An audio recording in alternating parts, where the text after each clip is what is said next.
Today, on Be Something Wonderful, stop manifesting the insane power of doing nothing. I am your host, Tom Kearin, and these are the studios of Be Something Wonderful, where we help you level up and become the best version of yourself.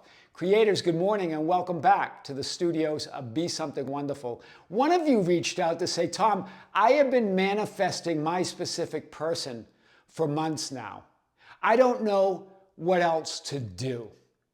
And I just want to say this. Here's my answer. Stop manifesting your specific person. And when they reached out, they were talking about how much they love him, and that, you know, it really is true love, and that I really love him, but I can't stand this anymore. I don't know what to do. I don't want to continue this if this is not going to happen for me.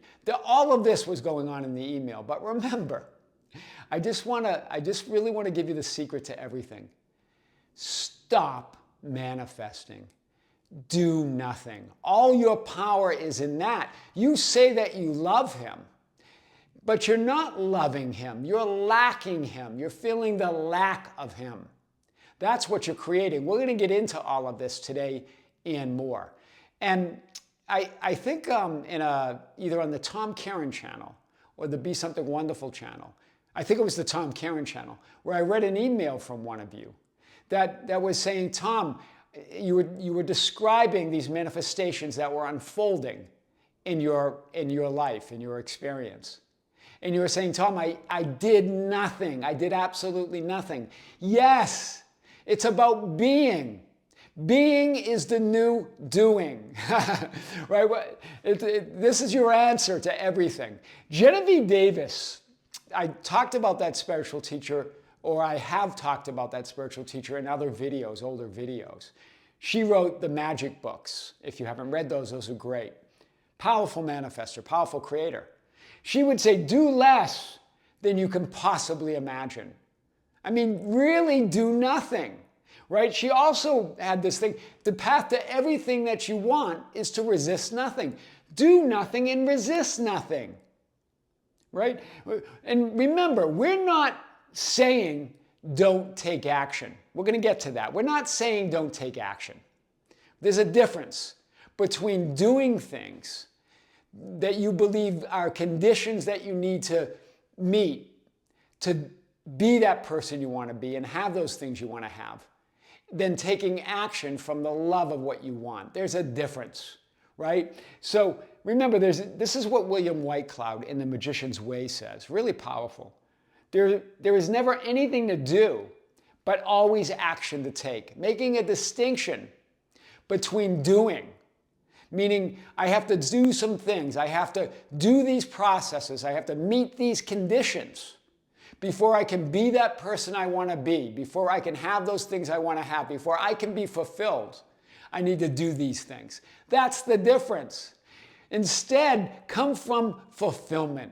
Come from the love of what you want, and then do or don't do whatever you want. Take action from that fulfillment, right?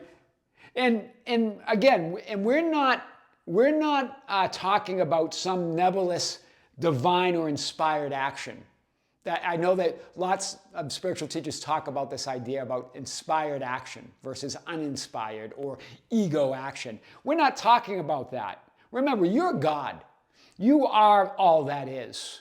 You are that divine being, I am awareness. So every action you take or don't take is divine or inspired. It's all divine or inspired because you're a divine being. So it's not about whether the action, the specific action, is inspired or not. They're all inspired because you're that divine being. So the question then is, if all of your actions are inspired, and they are, the only question is, are they inspired by love or the lack of what you want? Are they inspired by the love of what you want? Or are they inspired by the lack of what you want and desire? That's the only question. Inspired action has nothing to do with the specific action or the outcome. It has nothing to do with that. Some of you go, oh, that was an inspired action because that outcome was favorable. Nothing to do with that. It's all about, all of your actions are inspired. The question is, are they inspired by the lack of what you want and desire, or are they inspired by the love of what you lack and desire? You're a divine being no matter what. All of your actions are inspired in that way, right? So we're not talking about that idea. There's no such thing as ego action or divine action. It's not the action that's an ego action or a divine action. All actions are from that divine being. The question is, where are you getting your inspiration? From the fear and lack of what you want, or from the love and fulfillment of already being that person that you desire to be? That's the only question. So remember, when you are connected with the love of what you want and desire, then all your actions are inspired and enchanted. Do you see it? All of them are. In other words, they all are right or righteous actions because they're coming from the fulfillment and the love of who you are. You are already all that is, fulfillment, expressing yourself as that fulfillment. But trying to do things, you come from non-fulfillment and lack, trying to be fulfilled, trying not to feel that lack anymore. That's the difference. So when you're connected with the love of what you want and desire, then all of your actions are inspired and enchanted. In other words, they're all right or righteous actions, right? As Scripture or the ancients talked about. That's what righteous means. They're all part of the perfect manifestation and unfolding of all that you want and desire when it comes from the love of who you are, right? The love of that being that you are. But when you're focused on the lack of what you want and desire, then it doesn't matter what you do or don't do that your logical, practical, physical mind assumes to be the right action. No amount of what you believe is right action, no amount of effort or judged right action will lead to the manifestation and unfolding of what you want and desire.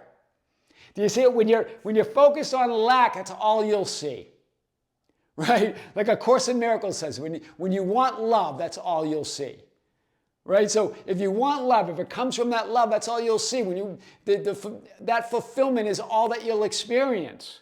But when you're focused on the lack of it, not the needing it to be fulfilled, needing it to feel that love that you are, then it doesn't matter what you do or don't do that you judge from your practical, logical, physical assumptions that you judge to be the right action.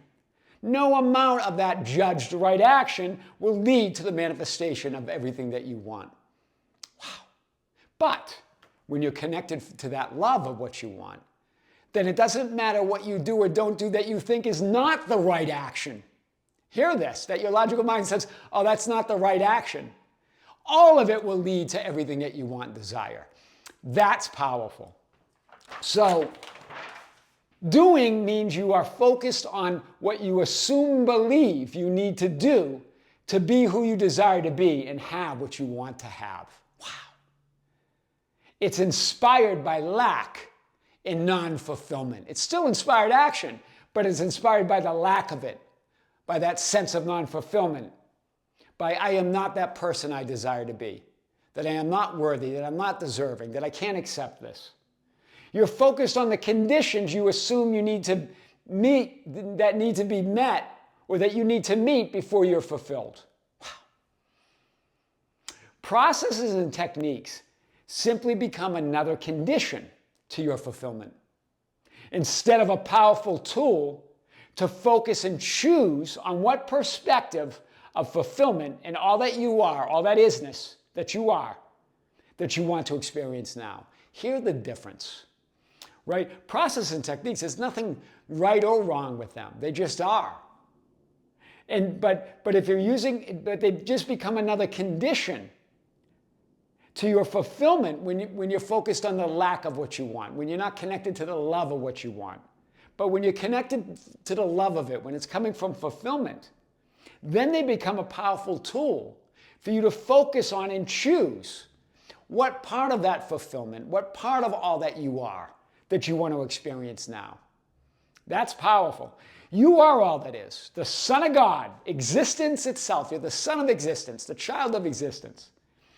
In expression, as the ancients called the Son of Man, right? The question is, as that I am awareness in physical expression, the question is, what are you expressing as that all-powerful, all-knowing, everywhere, all that one's being, that I am?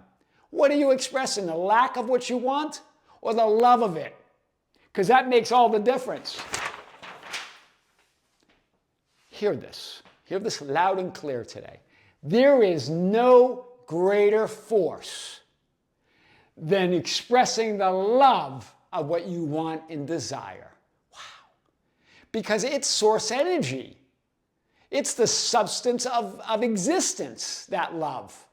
It's consciousness being conscious of itself as consciousness and all that is. It's awareness being aware of itself as awareness and all that is. There's no greater force than expressing the love of what you want and desire, the love that you are. Abraham Hicks says this, and this is a powerful quote from Abraham Hicks. If your desire, not you, if your desire is strong enough, it doesn't matter what your beliefs are. That desire will be your dominant vibration, will be the dominant vibration. And it will override any other vibration that you have. I love this, right? Again, vibration is just another idea for your identity as I am awareness. I love this. It will override reality, whatever that physical reflection or projection or hologram or simulation that you believe is out there, it overrides it. Meaning your desire as love, the love of what you want. That's what she's saying there, the love of what you want. When you focus on the love of what you want, then it overrides any doubts or fears or disbelief. Right? Your desire will be the dominant vibration. It means that's who you are because love is your dominant vibration or your innate essence as source. That's what all vibration and frequency means. It means you are source energy. That's your innate vibration. You are that source. Remember, you can't be in love and be needing and lacking someone or something at the same time. They cannot coexist. And you say, but I love him or I love her, but I just can't stand it anymore. I don't know what else to do. Then do nothing and be the love that you are. You're not loving them, you're lacking them. Otherwise, we wouldn't even be having that conversation, right?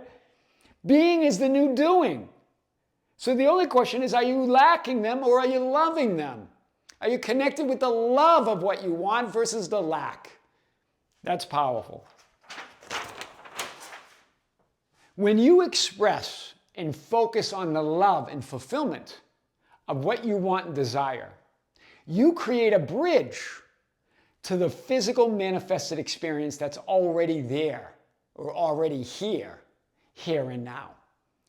It points to the idea of Neville Goddard's bridge of incidence in some ways, right? It's that physical bridge that's already there, right? Love and the focus on the love and fulfillment, you create that bridge to everything that you want and desire. William Whitecloud talks about this idea, right, of the bridge. Your heart is what you want, and when you communicate what you want, you create a bridge to having it and to being it. Focusing on the love of it because it's already there. You already are all that is, right? You are all that is, and God guaranteed that you have. God gave you everything and guaranteed that you have everything by making you everything, as A Course in Miracles says. You were made as all that is. What you need to do to be fulfilled and to get what you want, that's what keeps you focused on the lack. What do I need to do to be fulfilled? What do I need to do to get what I want? What processes do I need to, what affirmations do I need to say? What processes do I need to implement? That all keeps you focused on the lack of what you want. So that's the distinction between the doing and that there's nothing ever to do, but always action to take, right? Go ahead. Want what you want. Desire what you desire. Imagine it, affirm it, assume it. But do nothing. You don't even have to do that. But focus on the love of what you want. Then take whatever action that inspires you from that love. Wow. Do you see it? That's what we mean by there's nothing. That's what William Whitecloud means when he says there's nothing ever to do, but always action to take. Right? Take that action from the love that you are and watch how fast your life changes. Stop manifesting the insane power of doing nothing. I am your host, Tom Kearin, and these are the studios of Be Something Wonderful, where we help you level up and become the best version of yourself. Creators, thank you. Thank you for being with me. Thank you for liking and sharing the videos and commenting. Thanks for being part of the Tom Kearin channel, our other YouTube channel. If you haven't subscribed, subscribe to that channel. We have big content coming out on that channel and another big video coming. And also on the Be Something Wonderful membership channel, we have another live event scheduled for later this month. There'll be a new announcement coming out again. We just sent out an announcement to save the date. This will be our third live stream of the year, and more coming. Creators with great love, with great light and infinite gratitude. This is Tom Kearin here in the studios of Be Something Wonderful. Until next time, we'll see you soon.